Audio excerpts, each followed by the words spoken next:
Bonjour, bonjour. Test 2. On semble avoir de la misère. Ah, ça semble fonctionner.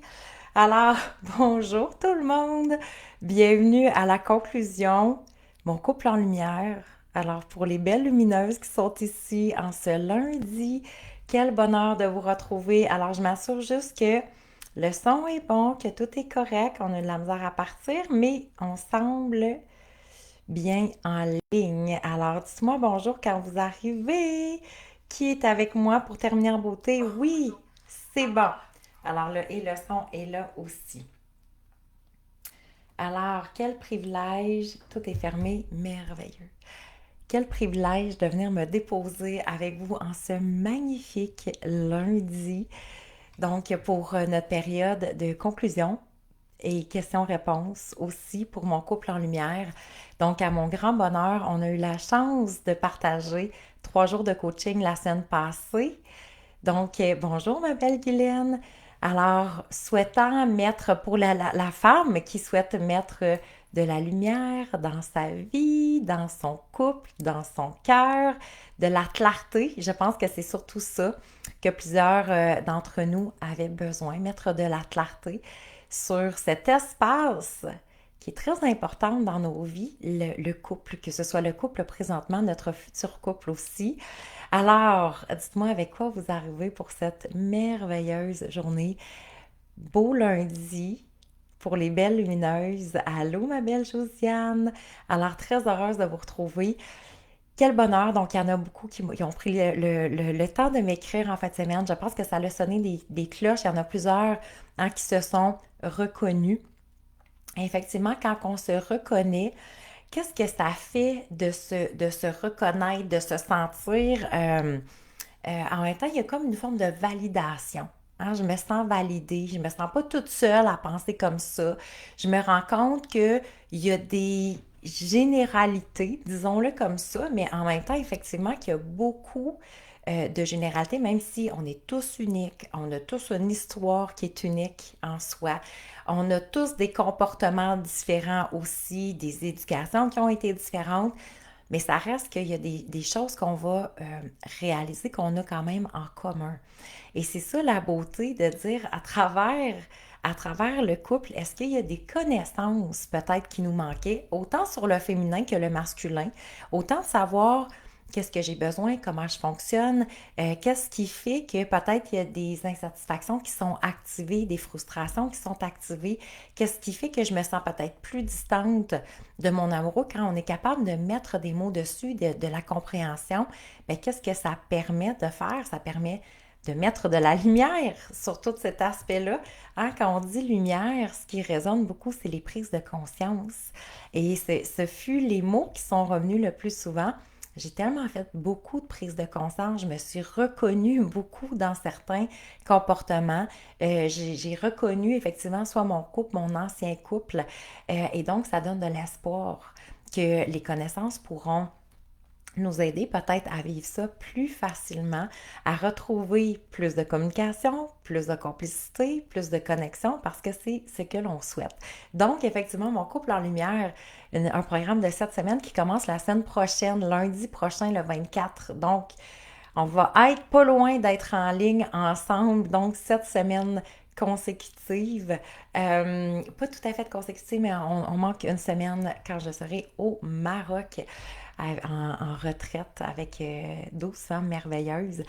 Donc, mais c'est un programme de 7 semaines où on explore, on découvre beaucoup, beaucoup d'enseignements sur le féminin, sur le masculin, sur le cerveau féminin, sur le cerveau masculin, sur la communication entre les deux. Donc, on a tellement reçu de magnifiques témoignages jusqu'à maintenant dans mon couple en lumière parce que ça l'apporte de la lumière, ça l'apporte des connaissances, ça l'apporte des compréhensions. Ce qu'on s'est rendu compte, effectivement, classe 1, hein, on partageait ensemble que on réalise, à vrai dire, c'était un peu notre point de départ de réaliser que bien qu'on est tous partis avec le cœur grand ouvert et beaucoup de désirs, de souhaits, que c'était probablement un de nos grands rêves de vie, de vivre une relation amoureuse, de vivre le couple longtemps, on se rend compte qu'il nous manquait peut-être beaucoup d'informations et que c'est facile de retomber dans des patterns. Peut-être même qu'on s'était dit, en tout cas, moi, je ne serai pas comme mes parents ou je vais être différente. Et il y a comme une forme de rébellion, dans le sens qu'on n'est pas nécessairement en paix. Euh, et il y a ces comportements-là qui reviennent ou comment qu'on pourrait dire, ces zones de confort-là qui s'installent et qui fait qu'effectivement, on se sent moins complice, on se sent moins proche. On a réalisé aussi que plus qu'on vit dans l'incompréhension, plus que ça laisse les possibilités aux frustrations. Et en même temps, dans le couple, c'est pas ça qu'on veut vivre parce que pour qu'il y ait complicité, connexion, rapprochement, ben ce qu'on a observé, c'est qu'effectivement, plus que de connaissances, il va y avoir moins de frustration, moins d'ambiguïté et donc plus de connexion un à l'autre. Et c'est ce que l'on veut. Alors pourquoi qu'on le faisait, mon couple en lumière, pourquoi il est exclusivement pour les femmes? C'est parce que, entre autres, les femmes ont vraiment cette quête-là de de la connaissance à soi, ce qui n'est pas nécessairement autant masculin que féminin. Et on doit se l'avouer, et ça fait partie, entre autres, de nos différences. Donc, comment que ces différences-là peuvent jouer pour nous et non contre nous? Alors, les femmes ont cette quête-là et les femmes fonctionnent au relationnel. Donc, c'est pour ça que pour nous, la relation, elle est importante. La relation à nous, la relation à l'autre. Et effectivement, de par notre bagage, de par ce qu'on a appris, on a beaucoup, les femmes sont encore beaucoup dans le don de soi. Donc, cette capacité-là à s'oublier, qui n'est pas optimale pour les femmes, cette capacité-là de la difficulté aussi à s'exprimer, à exprimer ce qui est important pour elles, et donc il y a des formes d'accumulation qui se créent. Donc, c'est sûr que quand on dit accumulation, ça automatiquement, hein, il n'y a pas de surprise, mais quand qu'une quand on est dans l'accumulation, ben, il y a une distanciation qui se crée en même temps. Parce qu'on accumule, on est dans ce monde-là intérieur et on plonge de plus en plus dans l'incompréhension. Ce qu'on a vu, entre autres aussi, c'est que dès que le cerveau commence à observer des différences. Ça veut dire que dès qu'on se sent de plus en plus différente, et ça, là, que ce soit d'une collègue de travail, que ce soit d'un membre de notre famille, que ce soit des amis, mais entre autres, dans la relation de couple, on le voit beaucoup. Donc, dès qu'on observe, dès que le cerveau commence à observer une différence entre moi et l'autre, qu'est-ce qu'il veut faire? Il veut apporter, pour lui, c'est un mécanisme de protection, mais il va vouloir apporter une forme de, de distance avec l'autre. Donc, on observe l'autre, on réalise qu'on a des différences et à ce moment-là, il y a comme un retrait qui va se faire. Parce que le cerveau, pour lui, dès qu'il y a une différence, dès qu'il ressent la différence avec une autre personne, ça l'implique pour lui? Si on est différent, c'est comme, ça veut dire qu'il va en avoir un qui est correct et l'autre pas correct. Et c'est là que les conflits viennent. Hein? C'est comme qui a raison, qui a tort, mais tu devrais penser comme moi, tu devrais penser comme moi. Et là, on essaye de trouver constamment des terrains communs. Et on va les voir, les conflits, entre autres dans notre 7 semaines, parce que quand on regarde au niveau de la psychologie, on dit souvent que les conflits ne se règlent pas. Alors, qu'est-ce qu'on fait avec un conflit qui ne se règle pas? Comment arriver à vivre en harmonie et en douceur si ça ne s'est pas nécessairement réglé? Donc, comment qu'on va virer ça pour que ce soit quand même doux, que ce soit avantageux pour les autres? Parce que souvent, où qu'on tombe, hein, ça commence à être dans de plus en plus de compromis et de plus en plus de sacrifices. Alors que le couple n'est pas un espace de compromis, de sacrifice. Si on est rendu dans les sacrifices, qu'est-ce qui risque d'arriver? Je vais commencer à perdre de plus en plus mon essence. Donc, je vais être en suradaptation, je vais m'adapter, je vais me suradapter pour me faire aimer, pour me faire accepter, pour sentir que j'ai ma place et donc un retour en même temps. Alors, le cerveau, lui, soit qu'il va sentir une distance ou pour ne pas sentir la distance, dépendamment du lien d'attachement qu'on a aussi, si on est lien d'attachement peut-être plus évitant, la distance va être très confortable. en quelque sorte. Ça devient un danger, entre autres, parce que les gens se renferment sur eux-mêmes et commencent à développer des vies parallèles. Mais de l'autre côté, si on a un lien de plus anxieux, un lien d'attachement qui est plus anxieux, alors là, c'est là que les gens vont vouloir facilement tomber dans les sacrifices, les compromis pour ne pas sentir cette distance-là et s'assurer d'être aimé. Hein, parfois, on peut appeler ça l'amour à tout prix. Bon, sans que ce soit extrême, mais dans le sens que, et c'est là que souvent, quand j'accompagne les femmes dans différentes autres formations, les femmes me disent, on dirait, je ne sais plus qu'est-ce que j'aime, je ne sais plus qui je suis. Il y a une quête d'identité à ce moment-ci parce que, à force de s'oublier, on finit par s'effacer. Ah, moi, ça a été une de mes grandes réalisations de par mon expérience, mais à force de s'adapter, on finit par s'effacer. Ça veut dire que je ne sais plus tant qui je suis, je ne sais plus mes goûts, je ne sais pas trop qu'est-ce qui est important pour moi, je ne sais pas qui je suis à part entière en dehors du couple, de la famille, des enfants, des tâches, du travail. Et c'est cette quête-là d'identité qui va devenir notre plus grande force. Parce qu'en même temps, quand on regarde le couple, hein, c'est souvent l'espace couple qui devient inconfortable. Donc, c'est l'espace que je partage avec l'autre. Mais en même temps, c'est le plus important, ça va être de commencer à définir, parce que je ne peux pas gérer l'autre, je ne peux pas maîtriser l'autre, contrôler pardon, l'autre. Cependant, j'ai la capacité de pouvoir m'assurer qu'est-ce qui est important pour moi, qui je suis dans ma pleine identité. Donc, qui est la femme derrière l'amoureuse? Parce que souvent, c'est qu'on prend tellement d'espace pour le couple. Premièrement, souvent, le couple n'est pas comme ça, parce que quand on dit l'espace couple devrait représenter 10%, c'est souvent un des grands, c'est comme à la limite choquant de recevoir cette information-là, parce que souvent, les femmes sont plutôt ici, on est rendu complètement à s'oublier, le couple a pris toute la place dans notre vie, le couple, la famille. Alors, qui est cette femme qui se dépose dans le couple? Et c'est là que ça va devenir intéressant. Donc, parce que derrière l'amoureuse, il y a une femme.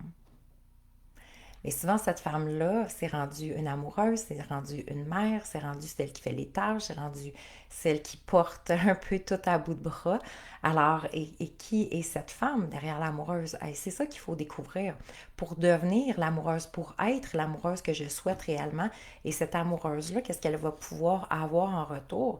Bien, effectivement, elle va pouvoir être en mesure de recevoir ce qu'elle elle est digne de recevoir. Donc, beaucoup plus de complicité, beaucoup plus de proximité, beaucoup plus de communication. Alors, souvent, donc, si on fait juste observer l'éducation du couple qu'on a reçu, quand on souhaite avoir quelque chose, c'est plus qu'on va le demander. Sûrement que même le demander, parfois on a le sentiment d'exiger ou de l'apporter d'une façon désaligné en quelque sorte. Hein. Quand on est rendu à l'exprimer, c'est souvent on va s'affirmer, puis là c'est comme, OK, ben là, ça fait plusieurs fois que je le demande, ça fait plusieurs fois que j'en parle, j'ai besoin de ci, j'ai besoin de ça, etc. Et qu'est-ce que ça va souvent créer? Ça va créer plus de distance que de rapprochement et plus de... euh, et d'être encore moins entendu dans ce que l'on souhaite réellement, dans ce que l'on a besoin réellement. Alors, c'est là que ça devient intéressant d'observer les différences, le fonctionnement de chacun. Comment être plus entendu, reconnu aussi dans notre relation amoureuse. Parce qu'il y a beaucoup de femmes qui considèrent qu'ils ne sont pas reconnues à leur juste valeur. Quand on regarde juste les statistiques, il y a de 65 à 80% de femmes qui sont insatisfaites dans leur relation amoureuse. C'est énorme quand on regarde ça.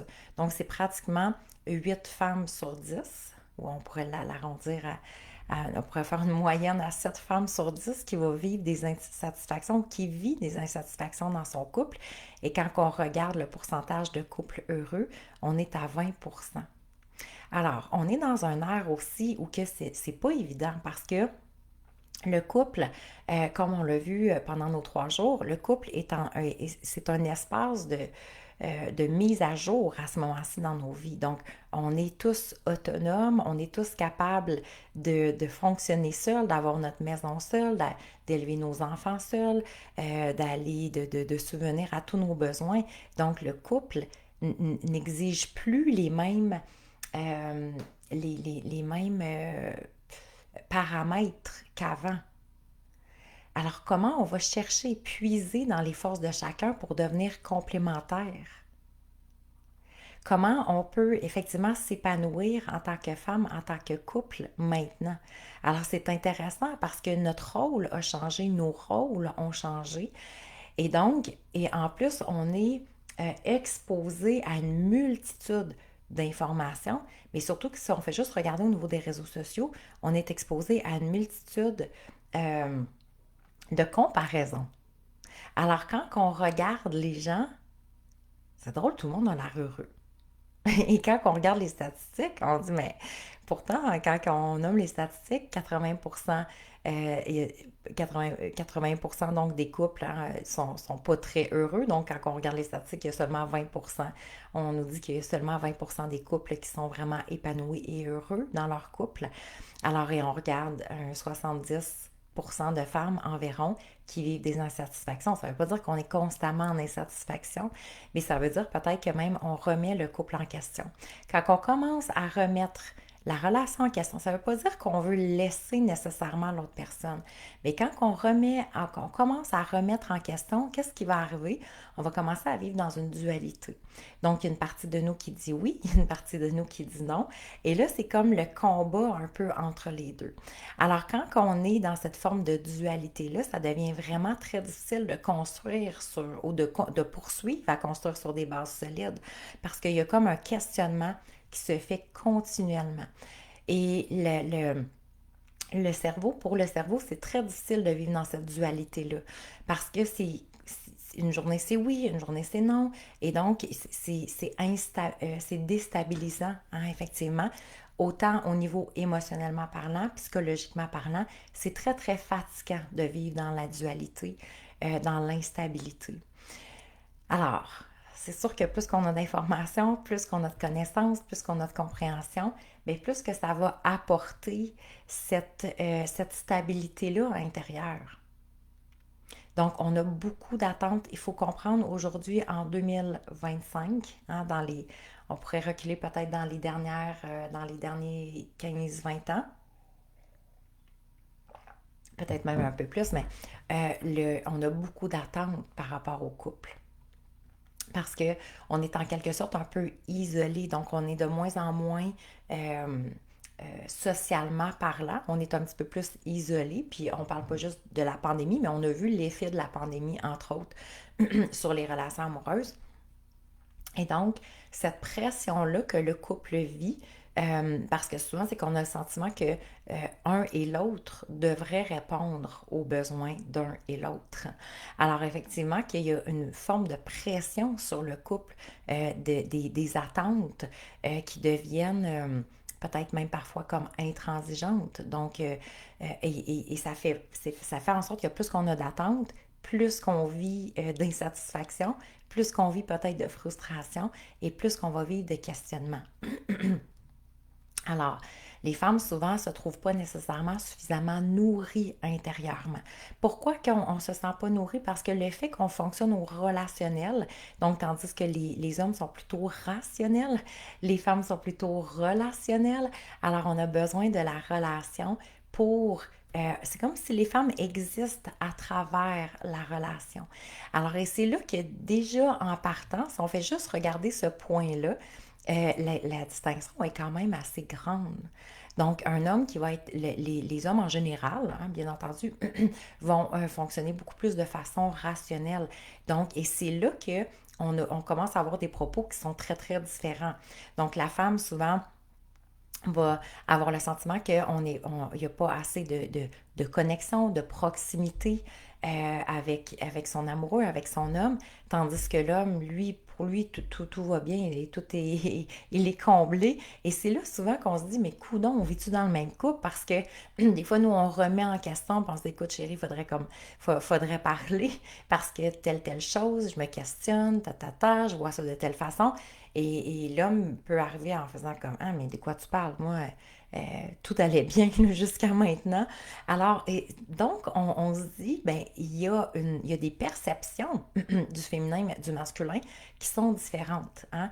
Et au niveau hormonal, même si on essaye de neutraliser toutes ces différences-là, et entre autres, hormonalement parlant, juste au niveau des hormones du bonheur, bien entendu, pas nécessairement des hormones féminines, là, spécifiquement, mais les hormones du bonheur font en sorte que l'ocytocine, pour nous les femmes, on a besoin de prendre soin. Mais prendre soin, la limite, elle sera où? C'est ça qui est, à un moment donné, qui ne devient plus nécessairement sain.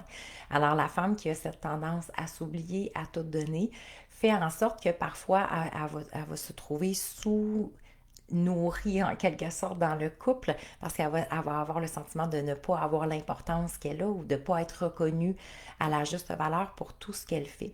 Et c'est là que, hein, comme on voyait pendant nos 3 jours, ça devient difficile parce que vous l'avez tous déjà entendu, les hommes ont besoin de reconnaissance, mais une femme qui donne, qui donne, qui donne, qui en fait vraiment beaucoup, ça va être très difficile à un moment donné d'aller dans la reconnaissance alors qu'elle se questionne et de se dire ben, jusqu'à quel point moi je suis reconnue après tout ce que j'ai fait. Et donc, on se retrouve souvent avec deux amoureux qui ont le même discours. Mais tu réalises pas tout ce que j'ai fait, et là, tu réalises pas tout ce que j'ai fait, et là, finalement, qui a fait quoi? Et ça peut devenir une forme de guerre de pouvoir. Alors, le fait de réaliser que ce fonctionnement-là est différent, en même temps, va devenir une porte d'entrée pour accueillir le changement et se permettre d'aller voir beaucoup plus loin. Et donc, pas juste d'arrêter au premier niveau, parce que le cerveau, lui, a cette tendance-là d'arrêter juste au premier niveau, d'observer qu'est-ce qui me dérange, qu'est-ce qui me convient moins, qu'est-ce qui m'éloigne davantage. Et donc, comme je vous expliquais tantôt, à partir du moment qu'il se pose ces questions-là, il y a quelque chose qui se crée. Tu sais, c'est comme je vais m'éloigner. Je suis tellement contente, Guylaine, qui dit j'ai un amoureux extraordinaire qui initie les discussions avec une belle intelligence émotionnelle, qui vit ses émotions de façon ouverte et transparente. C'est tellement différent de tout ce que j'ai connu jusqu'à maintenant. Génial. Je sais que Guylaine t'avait fait on en avait parlé parce qu'effectivement, tu avais fait c'est intéressant. On en avait déjà parlé, donc je pense que tu es confortable aussi, mais tu avais fait la formation Mon couple en lumière dans une période où tu étais célibataire. Puis de dire, ben écoute, ça m'emmène une perception différente sur justement le couple, la femme que je suis. J'arriverai pas de la même façon maintenant dans une relation amoureuse. Alors ça, c'est intéressant aussi parce que il y en a il y a des femmes célibataires qui me disaient, ben je sais pas si à ce moment-ci, ça serait idéal pour moi. Et c'est une belle préparation qu'on a à travers ça. C'est une belle mise en place de ce qui peut venir et de nettoyer des patterns aussi qui ont déjà été. Alors qu'on soit effectivement en couple depuis longtemps, donc j'ai accompagné des femmes que ça faisait plus que 20 ans qui étaient en couple, autant que c'est tout nouveau, tout beau. Donc il y en a qui sont dans leur début de relation amoureuse et qui se disent justement, je veux m'assurer de ne pas retourner dans différents patterns et j'aimerais ça bien comprendre comment voir aussi un autre volet peut-être du couple que j'ai pas encore découvert. Alors, et c'est la beauté. Donc, c'est vraiment adapté qu'on soit célibataire, qu'on soit en début de couple, qu'on soit dans un vieux couple, disons-le comme ça, qu'on soit dans le milieu du couple, que ça fasse à peine 5 ans. Moi, je dis souvent, même si c'est encore des débuts de couple, parce que c'est une vie d'apprendre à connaître l'autre et à découvrir l'autre et à se découvrir à travers le couple aussi. Alors effectivement que ça nous permet peut-être de faire une mise à jour par rapport aux relations amoureuses entre ce qu'on a vu, ce qu'on a perçu, de regarder peut-être des personnes qui sont autour de nous aussi, au fil du temps, parce qu'il y a toutes sortes de couples aussi. Il y a des gens qui vont être très, très proches, il y a des gens qui sont en symbiose, qui ne peuvent pas vivre un sans l'autre, qui vont faire toutes les activités ensemble, et c'est parfait ainsi, si ça convient aux deux, bien entendu. Il y a des couples qui vont être très plutôt distants. Donc, il y a des gens qui vont, que ça peut faire très longtemps qu'ils sont ensemble, mais très peu de complicité, ben pas de complicité. Parce que souvent, la complicité va être quelque chose qui va rester dans le couple. Donc, ça se peut que, autant qu'on peut devenir deux bons amis, mais effectivement que la connexion et l'intimité peut-être n'y est pas. Il y a des couples qui n'ont ni le côté ami, que c'est rendu plus un terrain hostile, hein, le couple. Alors, peu importe notre couple présentement, ce qu'on veut, c'est mettre de la lumière, mettre de la compréhension, mettre des connaissances et s'assurer que cet espace-là me convienne pleinement. Donc, parce qu'on veut s'épanouir en tant que femme dans le couple. Comment je peux m'épanouir? Puis aussi, euh, ce qu'on partageait, c'est ce sentiment-là souvent d'impuissance, hein, que j'ai vu beaucoup de femmes vivre avec ce sentiment-là d'impuissance, dans le sens que d'avoir le sentiment que, écoute, si mon conjoint ne change pas, je ne vois absolument rien qui pourrait se transformer dans mon couple. Et de dire, ben si je reprends cette facette-là, cette vision-là, cette place-là dans notre pouvoir d'amoureuse, bien effectivement que les choses pourraient être différentes. Alors ça aussi, ça devient intéressant. Donc, quand on regarde le cerveau, à partir de 35 ans, il est programmé à 95%. Qu'est-ce que ça veut dire, ça, être programmé à 95%?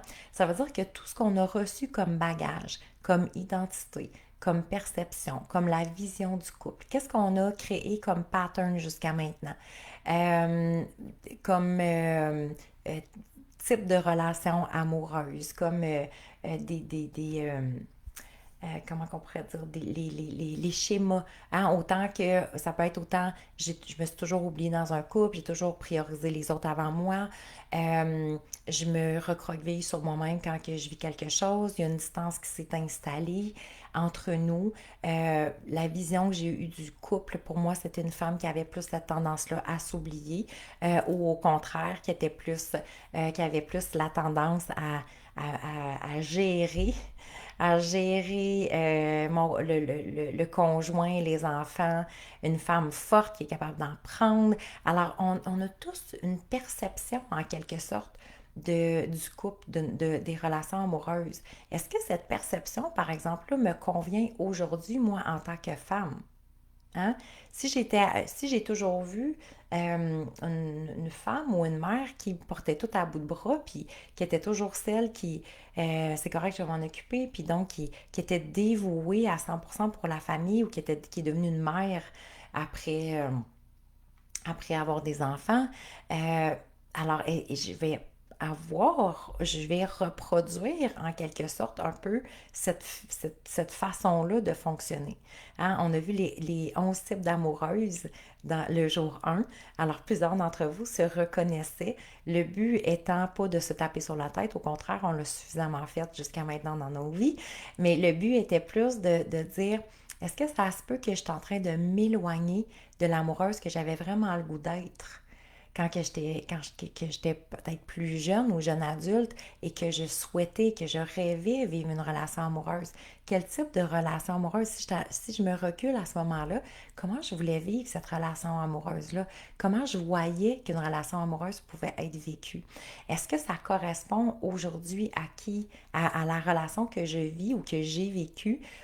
Donc, et ce sont ces prises de conscience-là qui vont pouvoir nous permettre une mise à jour. Parce que ce qu'on a vu, c'est que si je ne fais jamais de prise de conscience, parce qu'il y en a plusieurs qui faisaient comme Oh my God, j'aime réaliser ça. Le contrôle, quand on a parlé du contrôle, hein, euh, beaucoup, beaucoup de prises de conscience, mais les prises de conscience sont une porte d'entrée, mais effectivement, ensuite de ça, c'est qu'un coup que je sais que je suis dans la porte d'entrée, si vous allez chez quelqu'un, vous n'allez pas rester 3 jours dans la porte d'entrée, à un moment donné, vous allez faire le tour aussi. Alors, c'est la même chose pour une prise de conscience. Une prise de conscience ouvre la porte, nous permet d'entrer, mais après ça, c'est comme, bon, ben, qu'est-ce que je vais faire pour prendre en charge? Je dois m'assurer de prendre en charge quoi que ce soit. Parce que sinon, hein, comme on voyait le cerveau préfrontal, qui est celui qui donne, qui nous permet les prises de conscience, qui nous permet d'activer les connaissances. Alors, on est ici, mais après ça, c'est comme si je passais ma vie dans un dans une entrée, en quelque sorte. Un coup, j'ai entré par la porte, comme si j'allais m'installer dans une entrée le reste de mes jours. Effectivement, on a besoin d'aller, de passer au salon ou à la cuisine, à la salle de bain, à notre chambre, hein, c'est la vie. Mais pour le cerveau, c'est exactement la même chose. Il doit aller dans toutes les sphères après pour apporter pour vivre et pour apporter de réels changements. Donc, et c'est là l'importance du fameux plan d'action.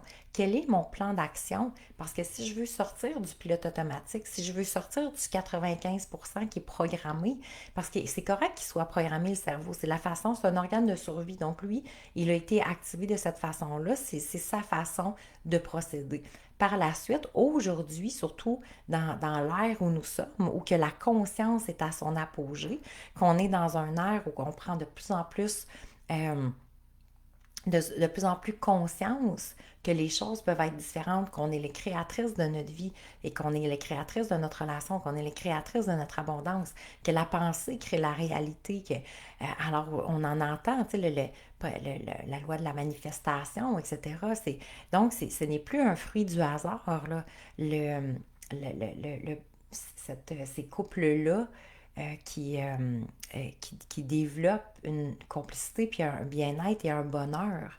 Donc, effectivement, c'est quelque chose qui passe par une forme d'information, de connaissance et de changement aussi de patterns qui deviennent importants. Alors, on ne veut pas rester sur le pilote automatique juste parce qu'on n'a pas pris le temps de développer nos nouvelles connaissances. Alors, on va passer par les différents niveaux de l'être, oui, puis on va passer aussi par les différentes sphères neuronales pour être capable, cérébrales, excusez, pour aller pouvoir faire des nouvelles associations neuronales. Alors, ça devient intéressant de se découvrir. Tu sais, même quand on observe ça, ça me fascine tellement le cerveau parce que c'est la puissance que nous avons de changer même notre perception de notre identité, la perception de la femme que je suis.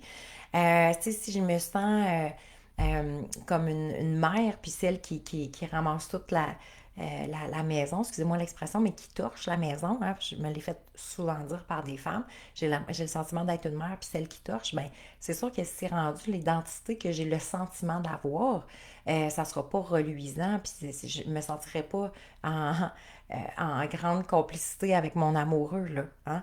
Donc, ça va nous faire vivre des, beaucoup, beaucoup d'émotions. Alors, qu'est-ce qui ferait que ce changement-là de comportement ou ce changement-là de perception ou d'identité changerait en claquant des doigts? Ça serait illusoire de penser ça. Mais le cerveau nous amène à croire ça. Pourquoi?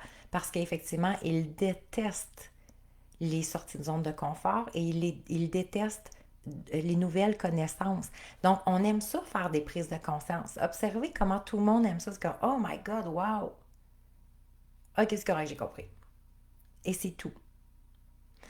Les gens qui vont s'investir à dire, OK, j'ai fait une prise de conscience comme fou. Des fois, c'est pas nécessairement à notre plus grand avantage, mais ça le devient pour pouvoir faire de réels changements. Mais sur le coup, c'est qui que ça dérange? Roger, hein? Notre fameux Roger, notre cerveau qui nous indique, qui prend le dessus, qui va vouloir parler plus fort, qui va parfois nous sous-estimer, juste créer encore plus de distance entre moi et mon amoureux, donc qui va me faire croire le discours, qui va me faire croire qu'on devient un contre l'autre, qui va me faire croire de ne pas me rapprocher, que c'est lui qui devrait venir en premier. Donc ce discours-là intérieur, on doit l'entendre. Et par la suite, c'est à moi de vouloir y croire ou pas. Donc, on est dans un espace de conscience où même le couple, hein, vivre son couple en pleine conscience, va nous emmener d'une façon différente de vivre ce quotidien-là et surtout de vivre l'amour. Alors, notre cerveau, une des choses qu'il ne nous dit pas nécessairement, pardon, ce qu'il ne nous dit pas nécessairement, c'est effectivement plus que, tu sais, by the way, plus que tu vas vivre d'insatisfaction, de frustration, moins que tu te sens comblé, plus que tu passes du temps à chialer puis à critiquer, puis à être déçu, puis que tu en parles à tes amis, puis que tu te poses des questions, puis tu vis dans une dualité, puis que ça crée de plus en plus de distance, puis que peut-être tu commences à communiquer de moins en moins, ça te rapproche pas. Notre cerveau nous dit pas ça. Est-ce que tu réalises que tu es en train de t'éloigner? Est-ce que tu réalises que tu es en train de perdre peut-être une heure de bonheur de ta journée, de ta vie? Est-ce que tu te rends compte que si tu continues à aller dans cette direction-là, ben, on ne sait pas où ça va mener. Donc, le cerveau ne nous amène pas nécessairement cet aspect-là. Hein? Il nous fait plus voir qu'il y a une distance et une incompréhension et que donc il y a une remise en question, souvent de l'autre. On va remettre en question. Et c'est tout à fait un processus qui est normal. Maintenant, c'est qu'est-ce que je souhaite faire avec ce processus-là. Alors, et la question qui nous revient à nous, parce que comme on avait vu, oui, c'est tout à fait vrai, le couple, on est deux. Mais en même temps, quand que je sors ici, on est deux personnes à part entière. Et donc, cet espace-là de couple, hein, quand je me retire, ben, ça reste que c'est quand même ma partie de couple à moi. Alors, et c'est là que ça devient intéressant de se questionner, de se positionner, de sortir de l'illusion du cerveau et de dire, mais qu'est-ce qui pourrait réellement changer à ce moment-ci? Si je change, si je change rien, si on continue de cette façon-là, qu'est-ce qui pourrait réellement changer? Hein? Et c'est là que la citation d'Einstein vient. La folie, c'est de refaire constamment la même chose et de souhaiter un changement différent. Donc, si j'en suis comme le témoignage de Carole, qui disait j'étais rendue à ma troisième relation et dans le fond, je revenais toujours au même point de départ.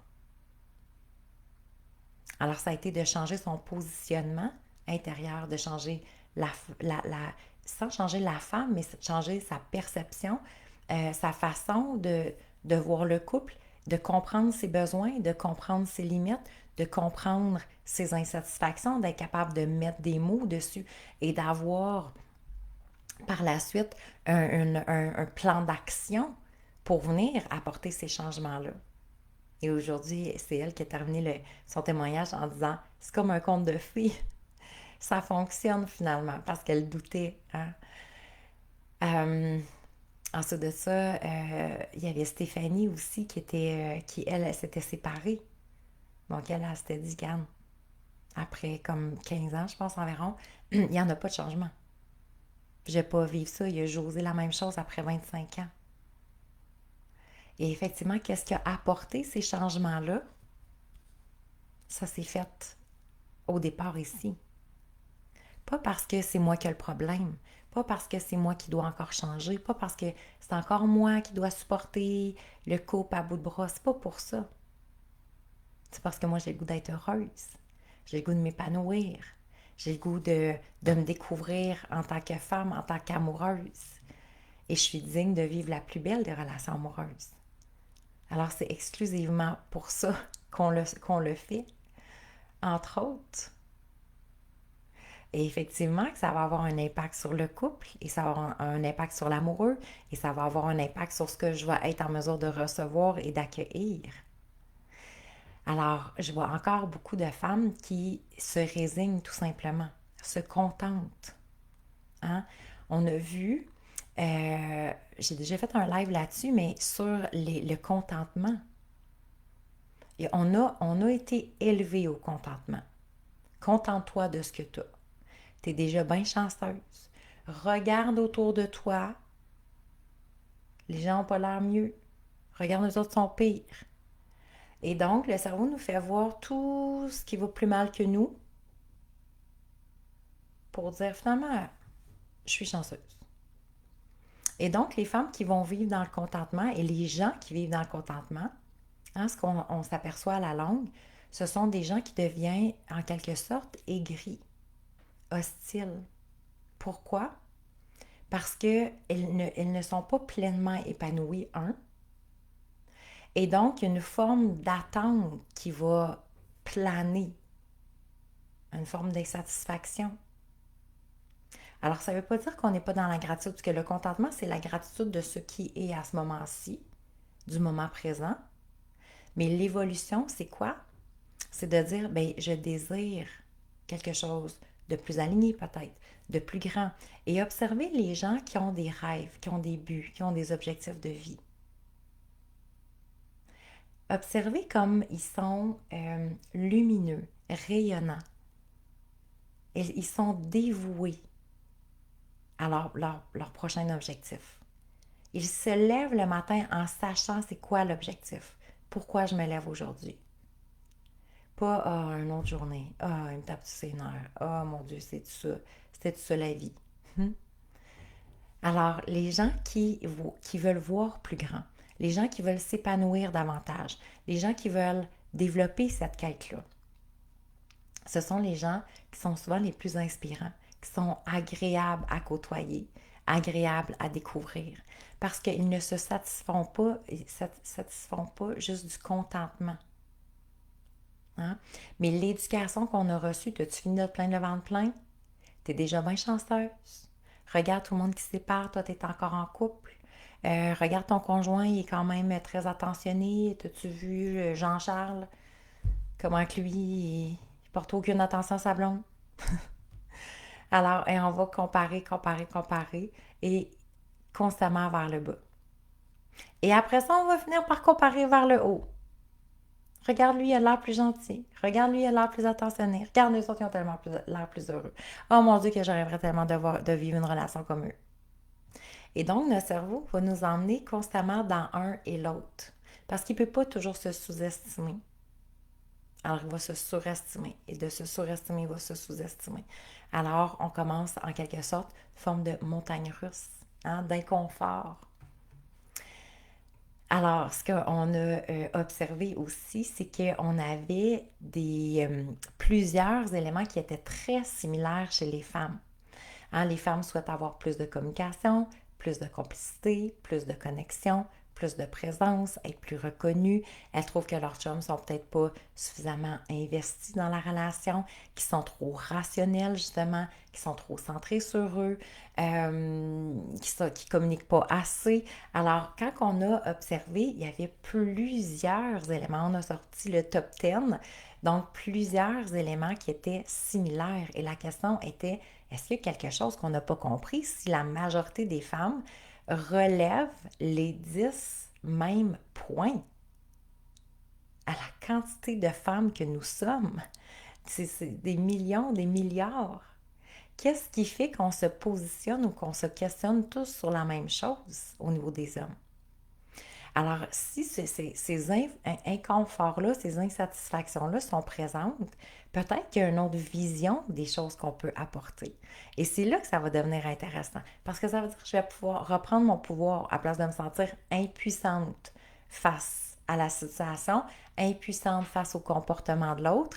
Plutôt, je me permets de reprendre mon pouvoir d'amoureuse, de reprendre mes connaissances. Alors, quand on parle de... Il y a un mot, moi, qui m'a vraiment frappée à un moment donné, et c'est le mot médiocre. Et quand on observe et je sais que le mot médiocre est très fort, et de dire, de me questionner, de dire, est-ce que ma relation est médiocre? Ben là, non. Hein, on va tous vouloir dire non. Peut-être qu'on va dire oui aussi. C'est parfait. Il n'y a jamais de bonne ou de mauvaise réponse. Mais une relation médiocre, il n'y a personne qui souhaite ça. Et quand on regarde, parce que moi j'adore jouer avec les mots, parce que les mots ont tous une association neuronale dans notre cerveau. Donc chaque mot qu'on prononce, il y a toujours une association neuronale qui se fait. Mais quand on regarde le mot médiocre, l'essence de ce mot-là qui est fort, hein, on dit médiocre, c'est quoi? C'est qualité moyenne, sans éclat ni excellence. Alors quand on regarde notre relation, et est-ce qu'elle est de qualité moyenne? Est-ce qu'elle est sans éclat? Ou à l'occasion, il y a des petits éclats, mais pas bien, bien. Est-ce qu'elle est sans excellence? Alors, si je réponds oui, ça signifierait que ma relation est médiocre. Mais médiocre est un mot tellement fort qu'on ne veut pas utiliser ce mot-là. Hein? Ça fait peur. Pour moi, j'aime vraiment me positionner avec ce mot-là parce que je me dis, s'il manque d'éclat et d'excellence dans une sphère de ma vie, cela voudrait donc dire un synonyme pourrait être médiocre. Et j'aime pas ce mot-là. Je pense pas qu'il y ait beaucoup de monde qui aime ce mot-là. Alors, c'est de dire comment je peux remettre des étincelles, de l'éclat, de l'excellence. Comment je peux m'assurer que cette relation-là est au-delà d'une qualité moyenne, mais une qualité supérieure. Alors, ça va devenir un questionnement qui est intéressant parce que si je veux apporter justement, donc, est-ce que ça veut dire que peut-être ma relation mérite et digne de plus de clarté, de plus d'étincelles, de plus de magie, de plus de complicité, de plus de connexion? Et ça, c'est à chacune d'entre nous de répondre. Est-ce que j'aime assez ma relation amoureuse et je m'aime assez moi pour m'assurer d'aller augmenter ce que je souhaite augmenter et diminuer ce que je souhaite diminuer? Donc, si je veux plus de connexion, plus de complicité, plus d'intimité, plus de quoi? D'amour, d'échange, de partage, de rire, de bonheur, de joie. Et moins de quoi? Je voudrais moins de frustration, je voudrais moins de déception, je voudrais moins d'incompréhension, je voudrais moins de distance, je voudrais moins de quoi?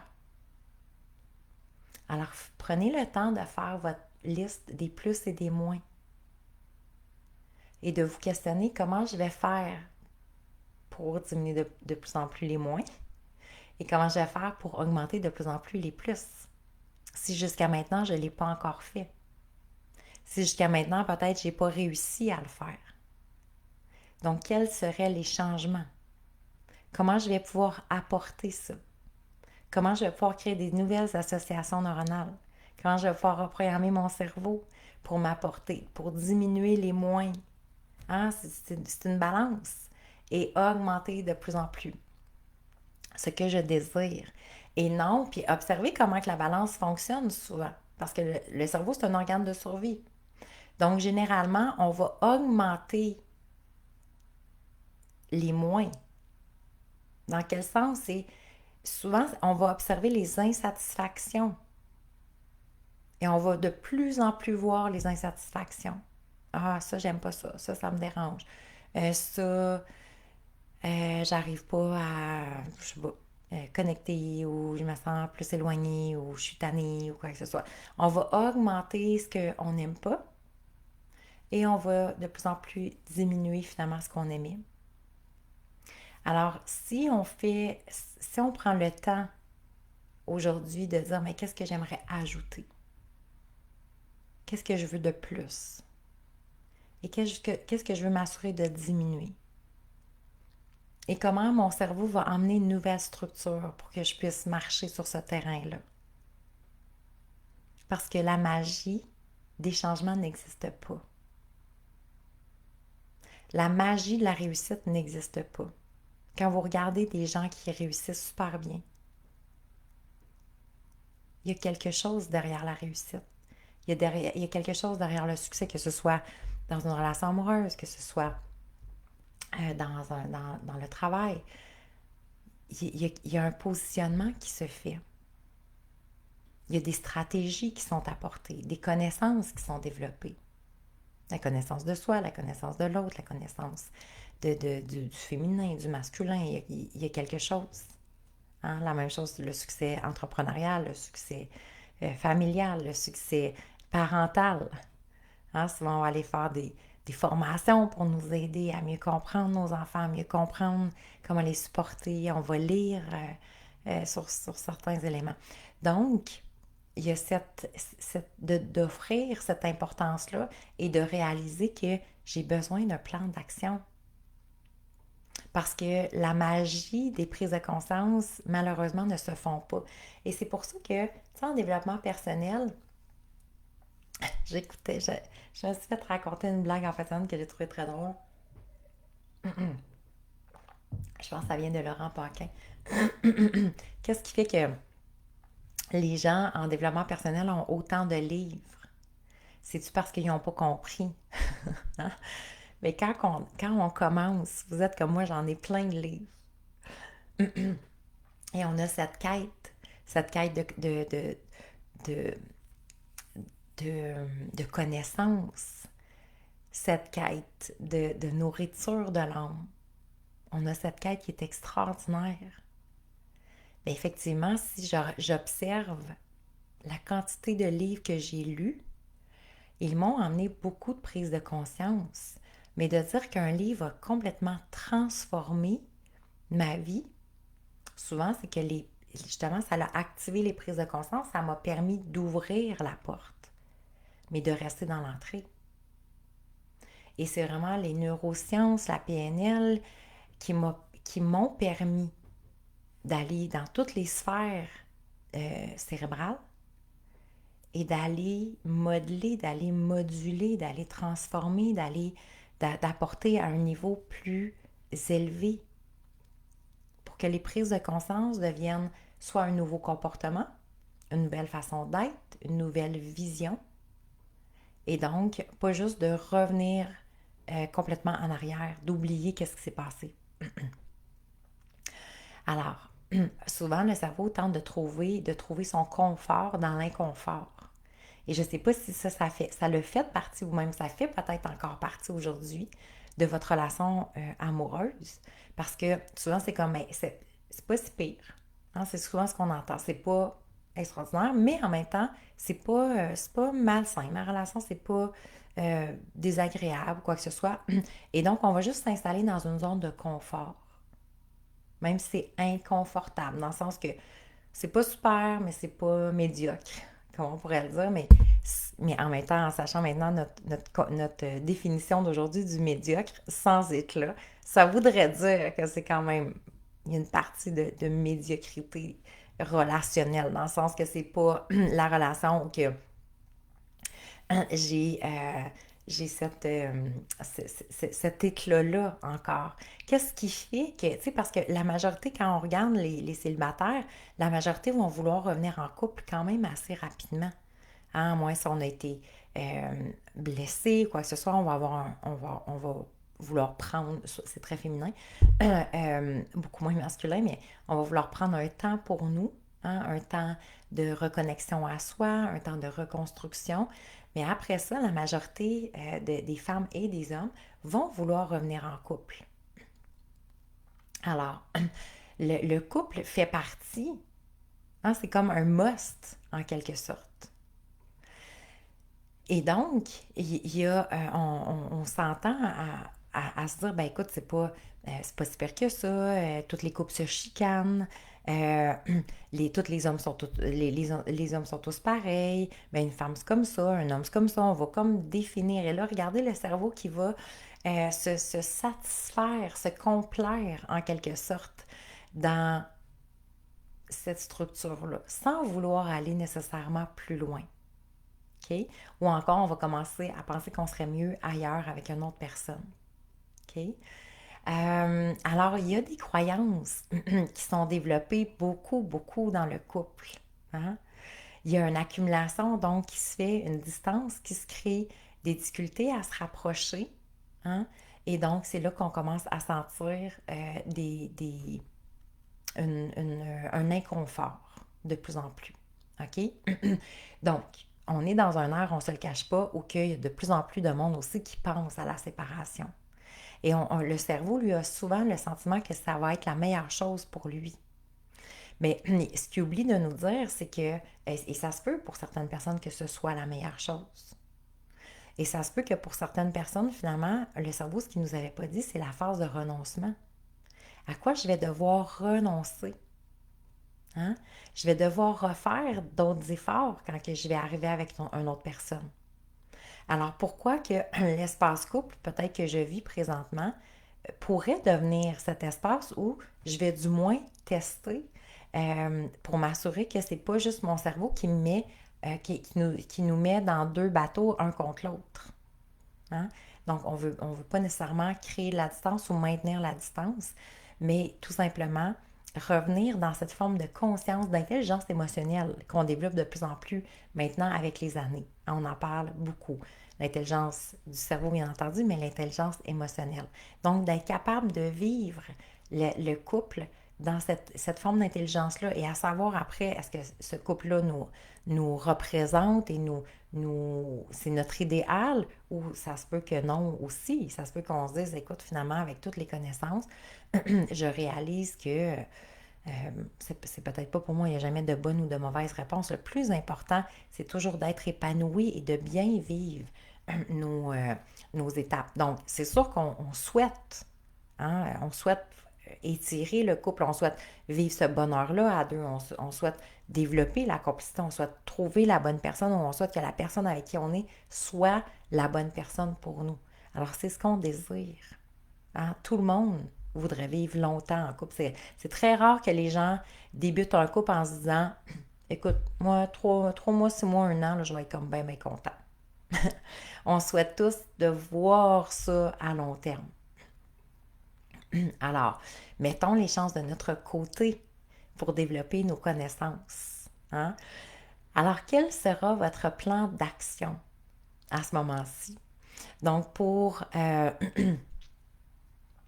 les femmes qui sont dans le programme de cette semaine, Mon couple en lumière, alors, cette semaine, un programme qui est merveilleusement bien ficelé pour accompagner la femme à se retrouver dans le couple, oui, et à retrouver la complicité, la connexion, à se comprendre davantage, à comprendre l'espace couple, à comprendre son pouvoir d'amoureuse, aussi son influence positive qu'elle peut avoir dans la relation amoureuse.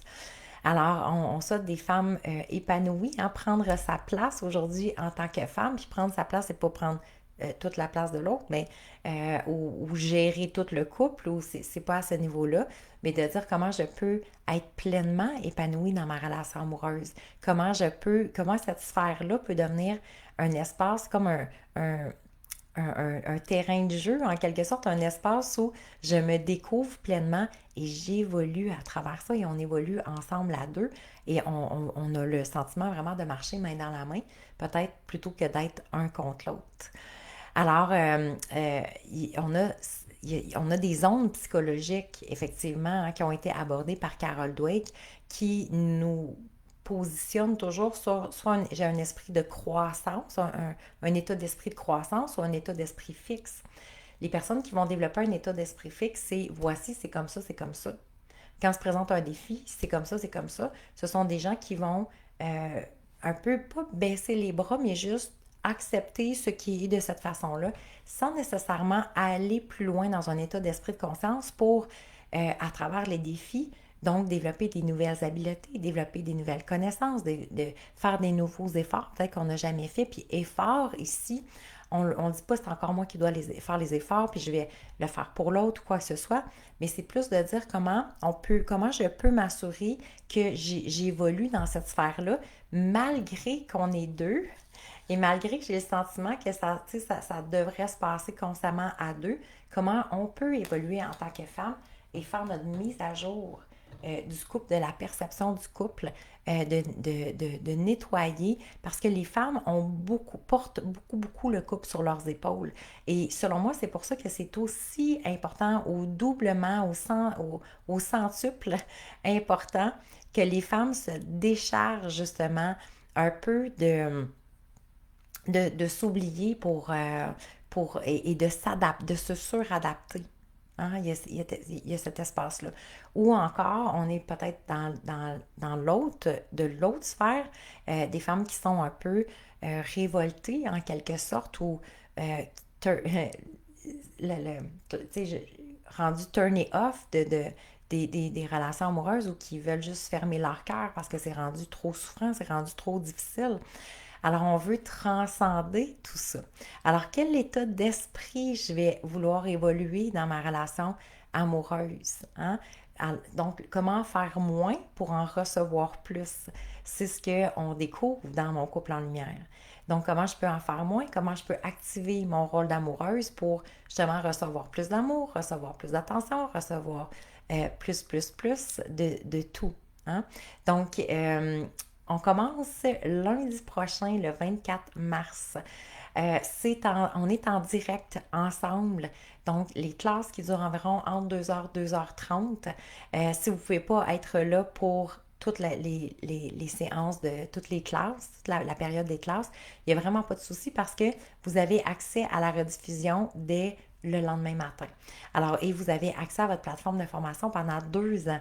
Et ça, c'est intéressant parce qu'on peut retourner constamment, dire, hey, c'était quoi donc cette classe-là, puis ce sujet-là, puis ah, c'est quoi cette réaction-là, cette émotion-là,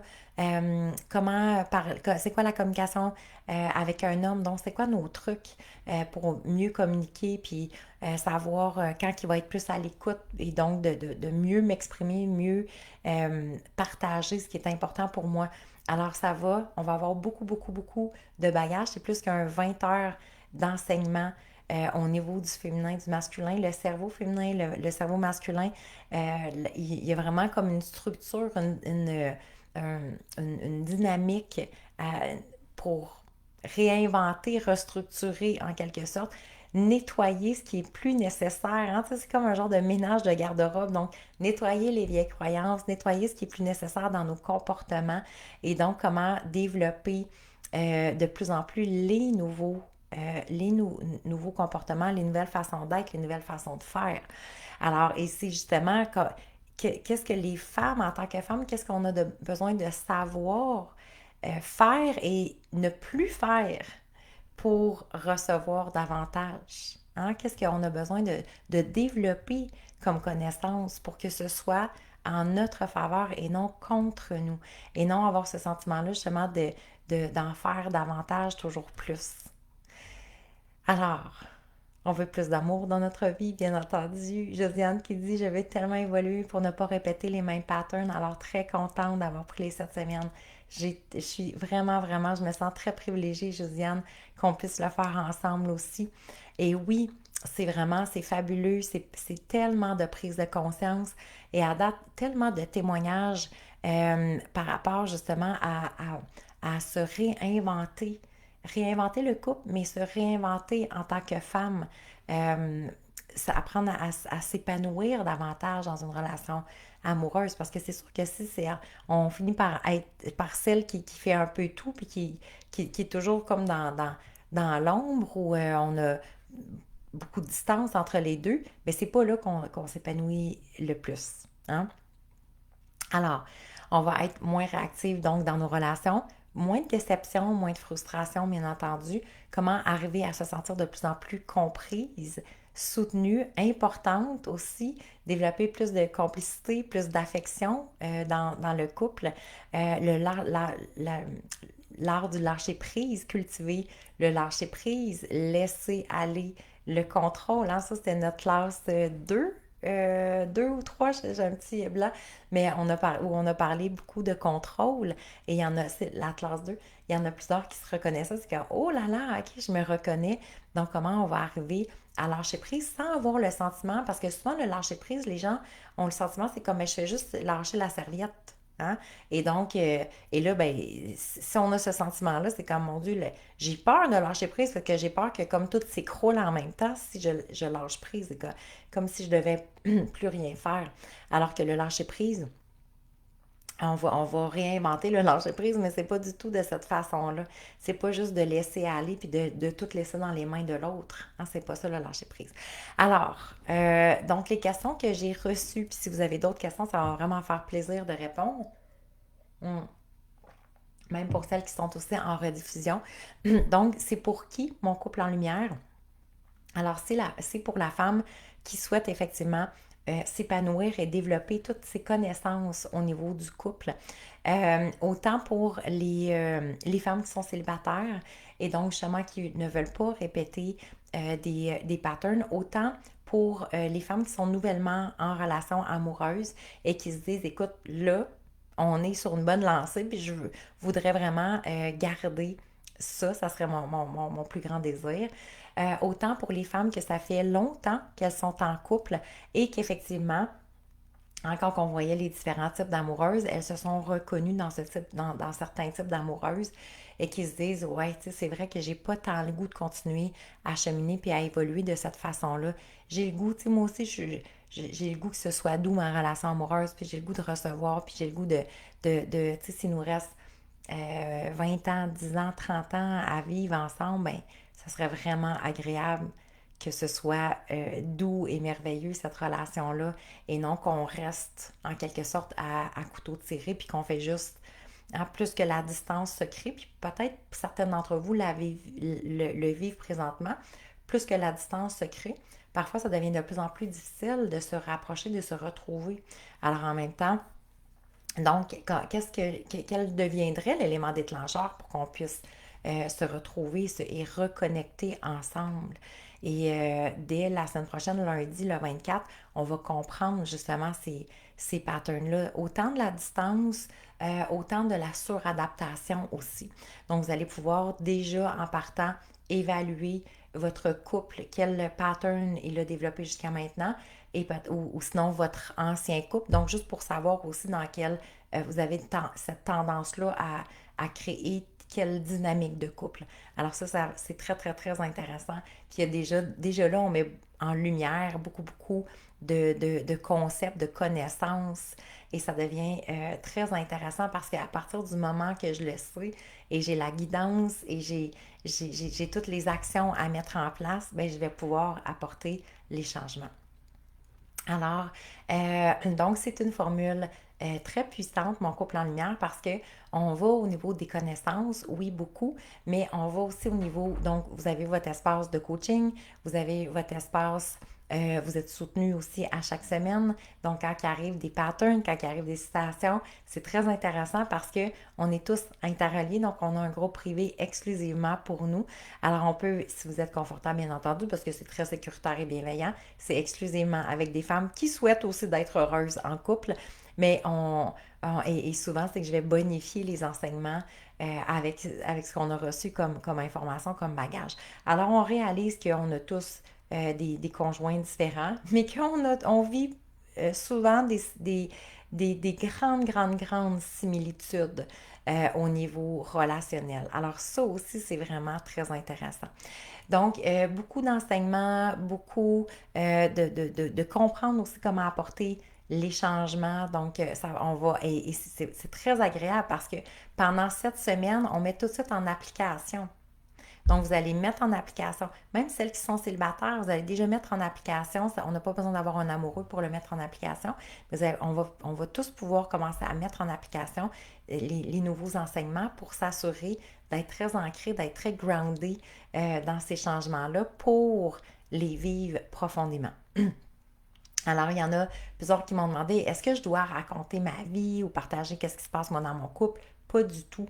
Donc, c'est pas, tu sais, mais si vous souhaitez le faire, bien entendu, c'est libre à vous, puis de partager sur ce que vous vivez, mais ce n'est pas nécessaire du tout. Et on fait pas de tour non plus de table, de dire chaque personne qu'est-ce qu'il vit ou quoi que ce soit. Donc, quand on est ensemble dans nos classes, ce sont vraiment des enseignements. Donc, je suis en direct avec vous, celles qui peuvent être en direct, vous pouvez poser des questions directement et celles qui sont en rediffusion, ben, vous êtes toujours les bienvenus aussi à venir vous déposer pour poser vos questions. Donc, l'évolution se fait exactement de la même manière, qu'on soit en direct ou non. Parce qu'il y en a beaucoup qui disent, ouais, mais tu sais, si je ne peux pas être en direct, ben, le fait que vous avez accès pendant 2 ans, ça laisse beaucoup, beaucoup de liberté à pouvoir l'écouter et à être soutenu à travers tout ça.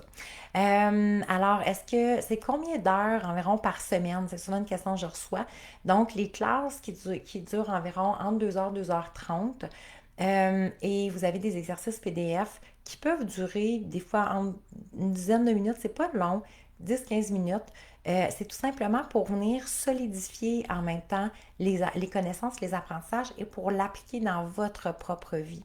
Alors, à partir de ce moment-là, c'est comme ça devient un auto-coaching et c'est là que ça devient intéressant parce qu'on fait beaucoup plus de prise de conscience. Vous allez en faire beaucoup, beaucoup dans les classes, bien entendu, avec les enseignements, mais après ça, c'est comme je veux transcender et venir le mettre en application aussi.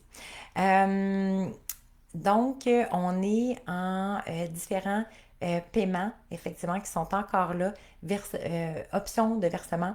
Donc, on est à 1, 3, 6 et 10 et on a ajouté le 15 versement.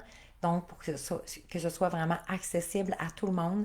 Alors, présentement, vous avez toujours la formation bonus, la mini-formation bonus pour les couples pas pour les couples, pour les hommes, donc qui souhaitent écouter donc leur version aussi de Mon couple en lumière. Alors c'est le bonus que vous avez.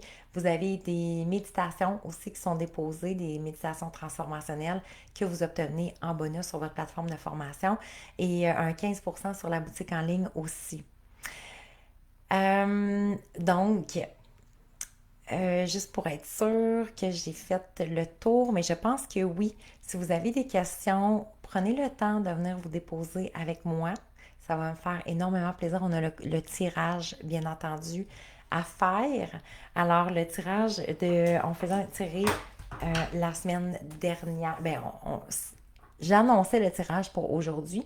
Donc, le journal de gratitude M. Croix-Soi, qui est doré. On aime le doré. Donc, cultiver la gratitude pour illuminer ma vie. On aime ça, illuminer notre vie, notre couple, avec le stylo, bien entendu, avec le diamant. Donc, pour moi, la femme est représentée par un diamant. Donc, plus qu'on prend le temps de polir chaque facette de la femme merveilleuse que nous sommes, plus qu'on va pouvoir rayonner, briller, s'émanciper. Et le couple en fait partie, hein, parce que des fois on fait comme tabarouette, on a beaucoup de choses à polir, on dirait dans ce. Ça devient contradictoire, ça vient nous activer, ça vient nous chercher. Alors comment on peut continuer à polir les facettes pour juste rayonner de plus en plus, plutôt que de devenir dans l'attaque ou dans la critique ou dans le manque en quelque sorte. Alors c'est une vision complètement différente. Donc, j'avais pris le temps de faire notre tirage et là je suis contente, j'espère Josiane t'es encore là parce que c'est toi la grande gagnante de Josiane Desragons, c'est toi la grande gagnante du journal de l'ensemble de gratitude, donc d'écriture de gratitude. Alors, étant donné que tu es inscrite, j'ai ton adresse, je vais pouvoir t'envoyer ton ensemble de gratitude, d'écriture, pour que tu puisses justement faire, à travers toutes les prises de conscience, soulever toutes les gratitudes qu'il y a à ce moment-ci. Et on va voir aussi, bien entendu, la gratitude à travers le couple, parce que des fois, on finit par l'oublier. Hein? Donc, cette semaine, pour comprendre le féminin et le masculin, le cerveau de l'homme, le cerveau de la femme, nos besoins qui sont différents, la communication aussi, on va passer plusieurs classes sur la communication parce que la communication entre femmes et hommes est très distincte. Le féminin sacré, bien entendu, reprendre notre pouvoir d'amoureuse, comprendre les patterns, les schémas du couple, les réactions, les émotions. Donc, c'est vraiment un programme plus que complet où on s'amuse beaucoup, on rit beaucoup à travers ça. C'est un 7 semaines qui est très, très apprécié. Puis on a toujours hâte de se retrouver d'une semaine à l'autre. C'est la beauté aussi de Mon couple en lumière. Hey, ça me fait plaisir que tu es encore là. Alors, félicitations, ma belle Josiane. Merci énormément pour le partage aussi de la semaine dernière. Alors, sur ce, je vous souhaite une journée lumineuse, une semaine merveilleuse et lumineuse. Alors, au grand, grand bonheur de vous retrouver pour plusieurs d'entre vous. Donc, lundi le 24 mars. Sachez que pour celles qui sont inscrites, le groupe privé va ouvrir prochainement, donc au courant des prochaines journées. Et j'ai commencé à me déposer avec vous dans notre groupe privé. Pour celles qui ont des questions, prenez le temps de venir m'écrire, ça me fait vraiment plaisir. Donc, soit directement sur mon Messenger, Valérie Martel, coach M. Croix-Sois, ou encore à notre adresse courriel info@valériemartel.com. Donc, aujourd'hui, c'est la dernière journée pour recevoir le bonus aussi homme, donc de la formation spécialement pour les hommes.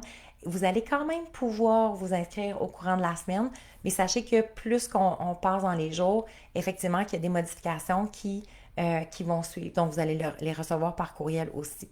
Donc, voilà, dernière journée pour vous inscrire aujourd'hui jusqu'à minuit. Donc, lundi le 17 mars jusqu'à minuit, vous allez recevoir encore jusqu'à ce jour. Toutes celles qui sont déjà inscrites, c'est déjà sur votre plateforme. Ça va s'activer éventuellement sur votre plateforme de formation. Mais donc, pour celles qui hésitaient peut-être jusqu'à la dernière minute, sachez que jusqu'à aujourd'hui, vous recevez la formation bonus exclusivement pour les hommes. Donc, que ce soit pour un futur amoureux, que ce soit un amoureux. Et je vais vous donner des stratégies aussi, peut-être pour ceux qui n'ont pas nécessairement beaucoup d'ouverture à ce moment-ci. C'est tout à fait parfait. Comment aborder ça aussi au cœur du couple. Alors, on va apprendre vraiment à découvrir que dans nos différences, il y a une belle complémentarité qui peut se créer. Donc, on peut jouer de plus en plus un pour l'autre dans la même équipe et non un contre l'autre. Alors, je vous souhaite une semaine extraordinaire, une semaine lumineuse. Merci d'avoir été avec moi pendant ces 4 journées, donc 3 jours de coaching, une journée conclusion, questions-réponses. Merci d'être ces femmes lumineuses, merveilleuses, qui souhaitent évoluer, qui sont dans cette quête de découverte de soi pour être justement la meilleure version dans toutes les sphères de leur vie. C'est toujours un énorme privilège d'être accompagnée de femmes exceptionnelles comme vous. Merci d'avoir été là. Je vous souhaite une très belle journée et au plaisir de vous retrouver bientôt. Bye tout le monde!